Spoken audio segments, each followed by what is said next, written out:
Good evening everyone, welcome to the official YouTube channel of Office Asara 24/7. So before starting the session, do let me know is audio video both are okay, are we good to go? So in this particular session, as you know, every day in the evening at 7 p.m. we are meeting for your Achiever series for IE IFS paper, that is Indian Economy, Indian Financial System, the paper 1 of your JAIIB May 2024.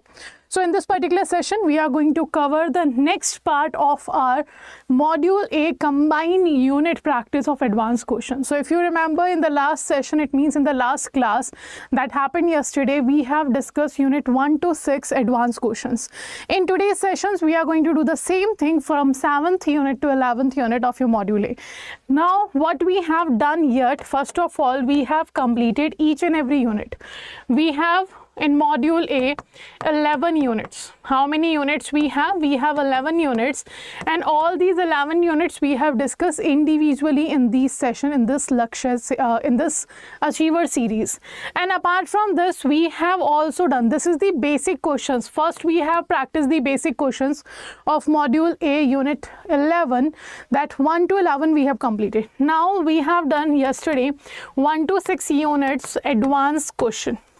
Okay, we have done advanced question here, and today what we are going to do from 7th to 11th unit, we are going to practice the advanced questions of the same unit. So it means very obvious, the basic questions we have discussed, now we are discussing advanced question of your Module A. And if we talk about how to practice these advanced questions, this is available in your paid batches already in the topic wise test. You can practice these level of questions from them there, and do make sure, do not ignore your practice, because these number of questions will be definitely seen in your paper.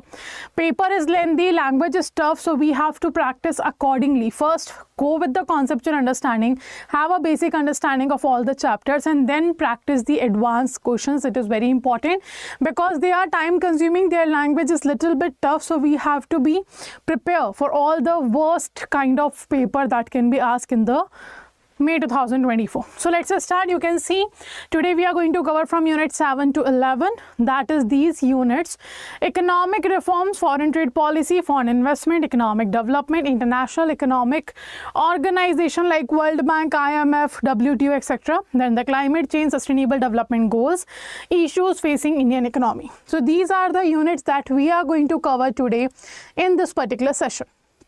Okay, so when we talk about here, one second.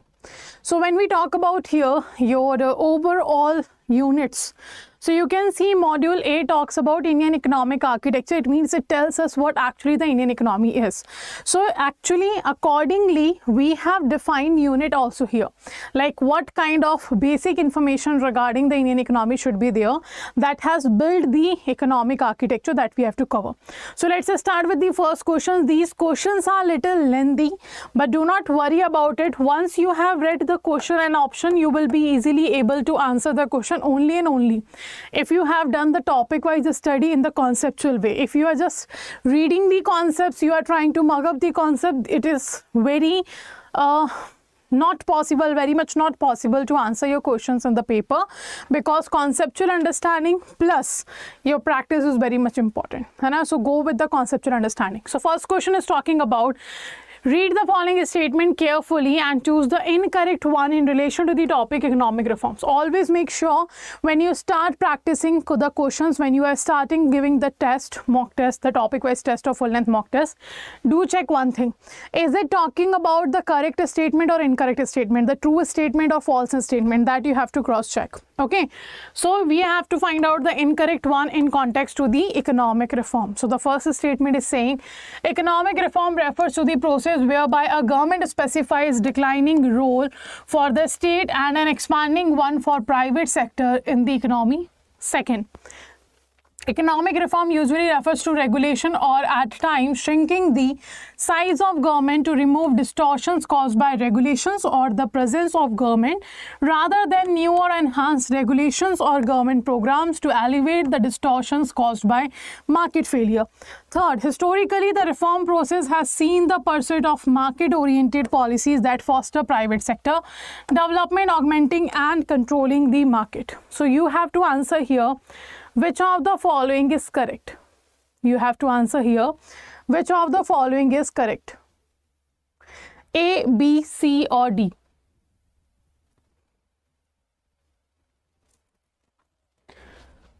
Okay, so when we talk about economic reforms actually means here the changes we have done in 1991. In 1991, we have introduced LPG policy. That was the economic reform happened.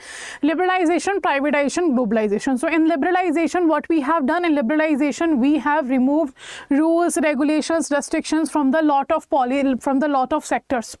And then apart from that, privatization means transferring the ownership, management and control to the private sector from the public sector. That's a privatization. Globalization means to increase your dependency, to increase your interaction with the other countries as well. Like if you are starting doing cross-border transaction of goods and services, of culture, of skills, of knowledge or everything, you are making dependency on the other countries as well. That's your globalization, and that's what we happen in India in 1991 year. So when we talk about economic reform, LPG is the economic reform. So the first one is correct. Okay, the first one is actually correct, that yes, economic reform refers to the process whereby a government specifies a declining role for the state. Okay, the third is also correct because it has seen, okay, 1 second, just give me a minute. Okay, system is restarting, just wait with me for 5 minutes, not 5, just 2 or 3 minutes.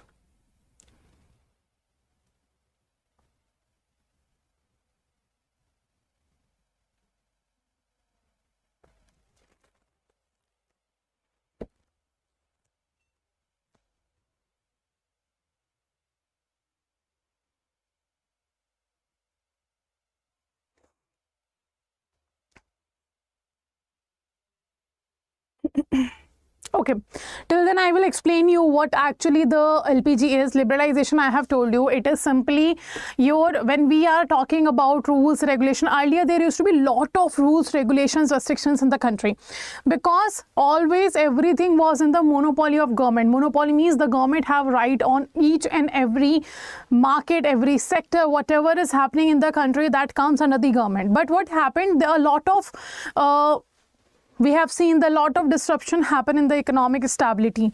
Government was not able to run its public sector undertakings. Government was not able to earn a sufficient money to provide jobs and to produce the goods and services. So that's why government have taken a lot of loan, a lot of borrowing have been done by the government. So the government can take loan from RBI, it can take loan from public by issuing government security. Government can take fund from your international organization like World Bank, IMF, ADB, NDB, not NDB, sorry, ADB, AIIB, etc. Apart from that, government can take loan from the foreign countries as well. So this is what government started doing because there was insufficient funds in the economy, and what we have seen that in the country there was less liquidity in the market. And to make sure the proper money supply will be there, and obviously the government was in the burden of your borrowings. Government had to repay the loans, repay the installments, the interest, but government was not capable of doing so. In that situation, we have seen that what we have to do, we have to help, we have to take help from certain countries or the international organization. But at that situation, no country was ready to help out. And when we went to the World Bank and IMF, it said that we have to introduce what?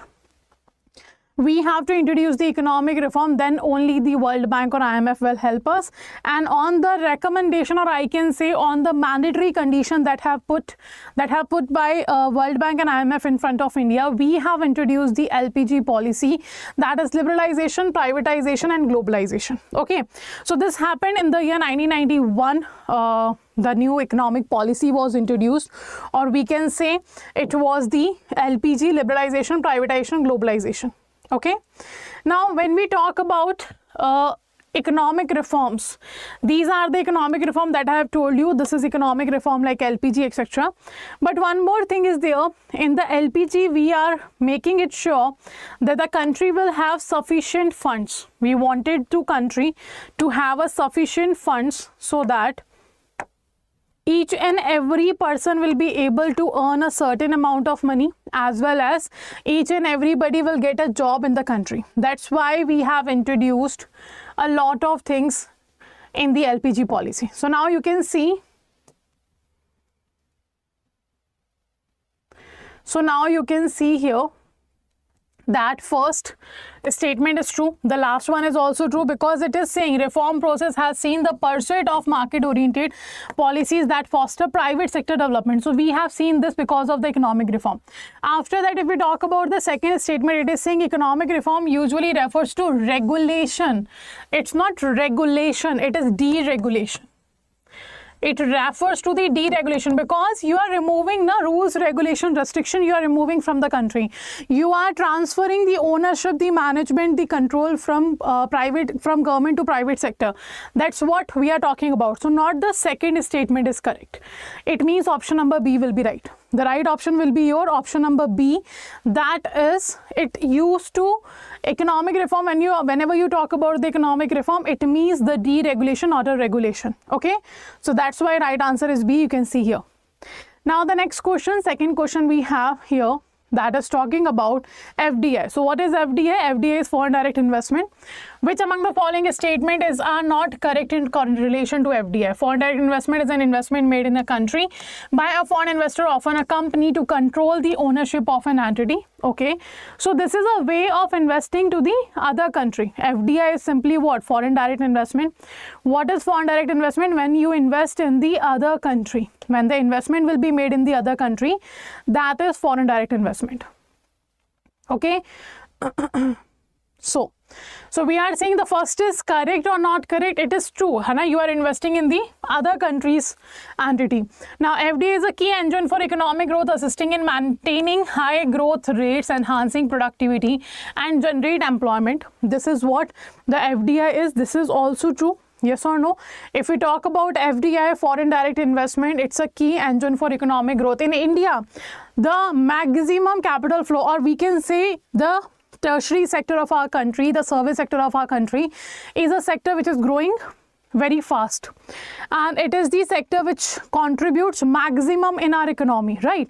But when it comes to how it happened, how it was possible that the service sector was growing at a maximum phase, not the agriculture sector, is because of the FDI. Because of the FDI, we got capital inflow in the service sector, and that have created employment and growth in the country. So this is also true. A favorable policy framework and a stable business environment promote FDI inflow. This is also true. Like if foreign companies want to invest in your country, when they will do that? When they know that the economic stability is there, when they know that they will get all kind of infrastructure which is required to be in the country, like roads, electricity, water management, everything they need to produce their goods, to have a good manufacturing level in the country, so that they will be able to deliver the supply what is required in the market. You need 24/7 electricity, you need all weather road connectivity, all this should be there. So economic stability is required, a proper policy is required, business environment should be there. Policies means the taxes, duties, regulations should be in the favor of the businessmen, not in the sense that they will misuse the rules and regulation, but yes, we should make the place easy to the investors to work in the country. The Indian government has been implementing a series of changes intended at liberalization and simplifying FDI policy in its attempt to optimize the ease of doing business in the nation, which would culminate in increase FDI inflow. Is it true? This is also true. Government of India doing that. Earlier, now what used to happen, the World Bank used to issue a report that known as ease of doing business. Like how easy it is to perform or how easy it is to do a business. That's the ease of doing business. And India got the place in top 100 countries, and that's a big achievement for India, because government continuously trying to make it easy or make it a kind of place where the investment or the businesses can be done. So this is also true. Now, defense, construction, broadcasting, civil aviation, plantation, trade, private sector banking, satellite installation, operation and credit information companies are among the sector that have been liberalized. Is it true? Yes, they are true. These sectors have been liberalized. This is also true. When it comes to the net FDI,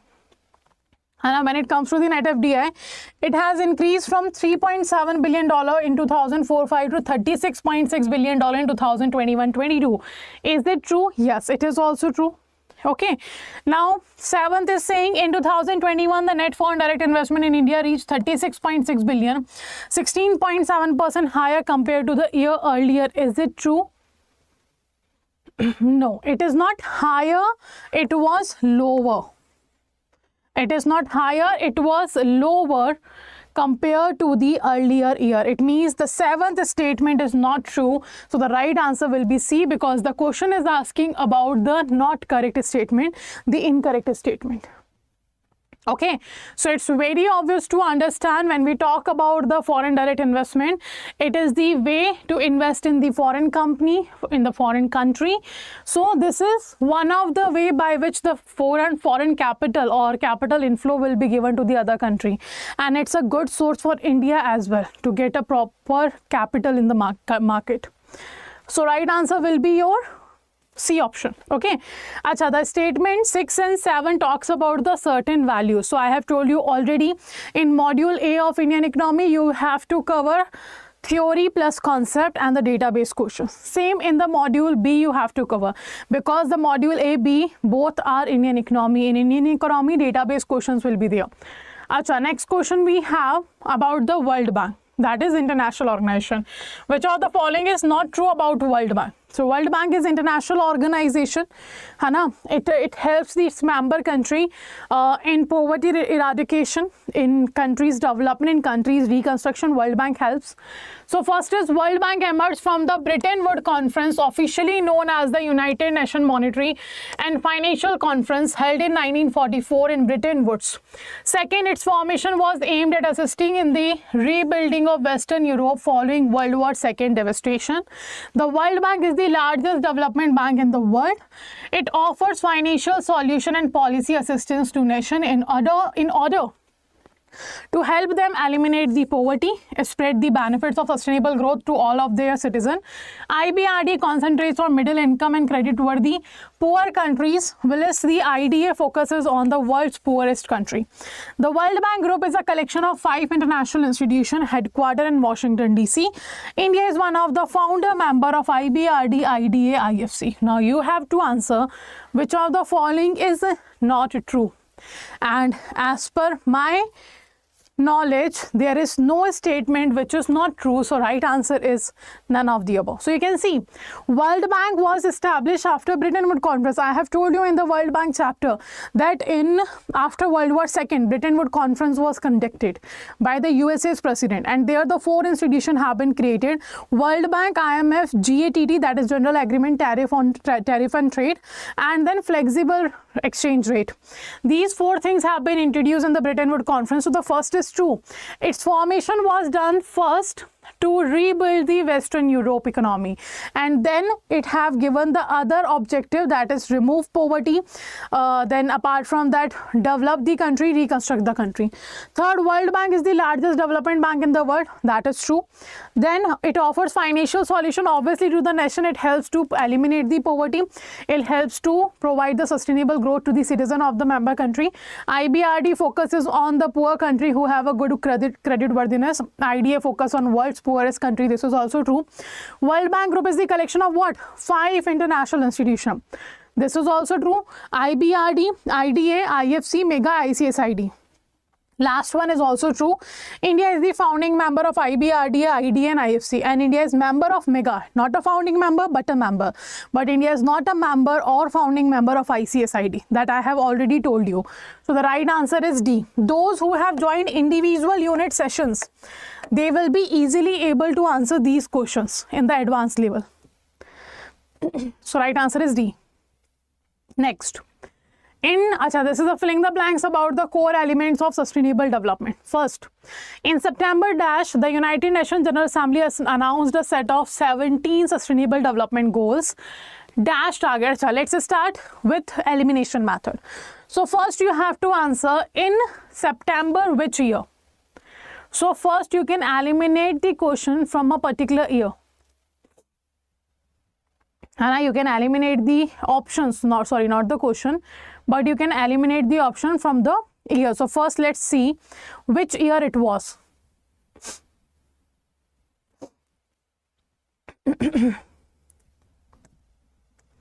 So in September what, 14 or 15? It was in 2015. It means you can eliminate the option number B.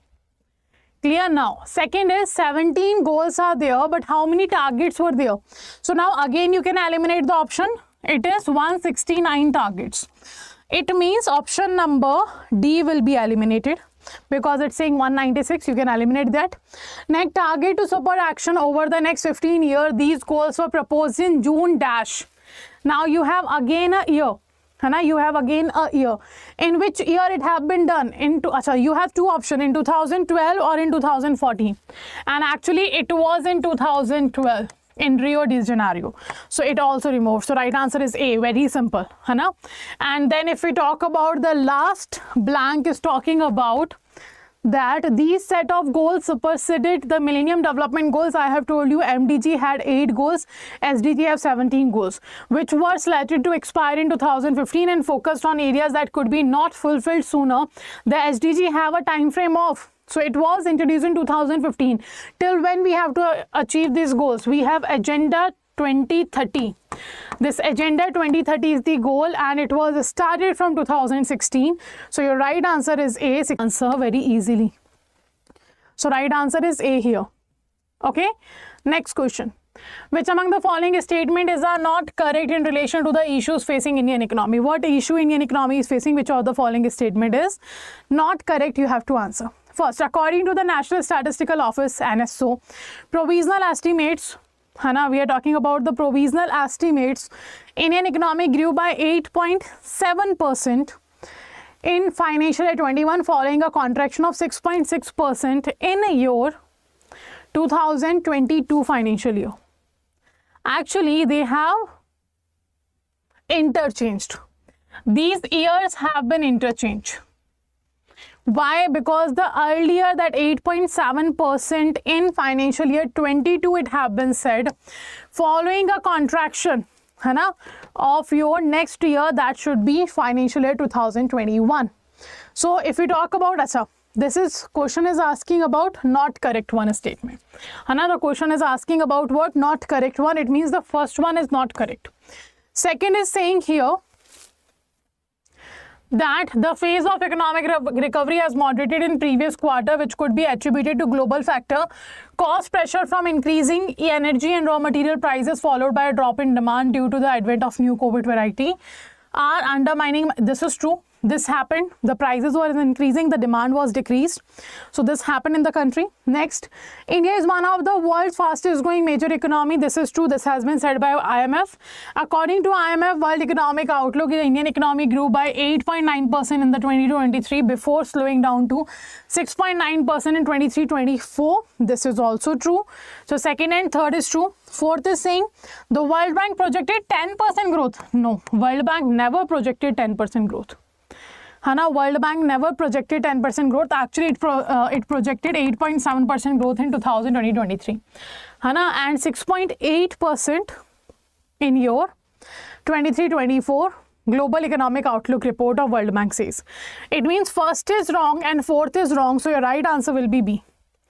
Your right answer will be B. So here you have to remember the data. You have to remember what estimation World Bank have given, what estimation IMF have given. These kind of data have to be remembered by you. Okay, so the right answer will be your B option. That is 1 and 4th is not correct in relation to the issues facing Indian economy. So I guess this is all about unit number 7 to 11, the advanced questions we have practiced today. Now you can see, first of all, before moving forward, do let me know in the comment section how many answers you have given correct. And if you have any doubt, you can ask in the comment section. If you are watching recording as well, you can ask your doubts in the recording by dropping your message in the comment section. So this is the Achiever batch started already, in which I have started Indian economy, Indian financial system already from the module number C, because I have told you C and D have more weightage comparative to the A and B, and it has a lot of syllabus. So we have to cover that first. So I have started IFS, which also started retail banking here, and this is your May 2024 second batch. for English medium candidate. And how to enroll? Also, we have a Mahapack with double validity right now. How to enroll? To enroll, first of all, you have to download the Adda 24/7 application. After downloading the application, you have to go to the exam category. Now, in Achievers batch, you will get your conceptual classes, the recording of classes, the class PDF, your ebooks, and your topic wise test, your full length mock test, everything will be available in the Achievers batch. In Mahapack, all the benefits of Achievers batch will be there, plus you will get the new mini and Maha marathons. You will get all the upcoming batches as well. So first, select the JAIIB CIB category here, go to the JAIIB May 2024 and click on the view all option. So these are the batches. This is Achievers batch, that's the Mahapack. Individual subject batches are also available. Whatever batch you want to enroll, just click on the batch, do check the offering, the 9-month validity is there, and then click on the buy now option. If you use this code, you will get 77% discount only. So use the code Y496 and click on the apply. You will find 80% discount here, but for additional discount, the same code you have to use on application. There will be 1% discount when you use coins, 81% discount by using this code Y496 with the 9-month validity. The Achievers batch will be available for you. It will cover all the conceptual understanding for each and every topic. The practice, everything will be available in a single batch. Okay, so this is your Achievers batch. Similarly, you can enroll in the Mahapack. The Mahapack have 1 year validity because 81% discount and 1 year validity, double validity is going on. So accordingly, you can enroll. The process will be same. The code will be same. Okay, and apart from that, if you want these kind of YouTube sessions to regular attend, you can first subscribe the channel Officers Adda 24/7 and press the bell icon so that all the upcoming sessions notification will be given to you. Okay, so this is how you can check the YT sessions. For PPB, you have to join in the morning at 6 AM and for IE IFS in the evening 7 PM. These are the two timings where you have to join on Officers Adda 24/7 YouTube channel. And to enroll in the paid batch, I have told you the process. The same process have been used, or you can use in any batch to enroll in any batch. Okay, so this is all for today. Let's end the session here. Thank you everyone for joining the session. Have a good time, and as well as let's meet again tomorrow in the morning at 6 AM. Okay, thank you everyone. Take care.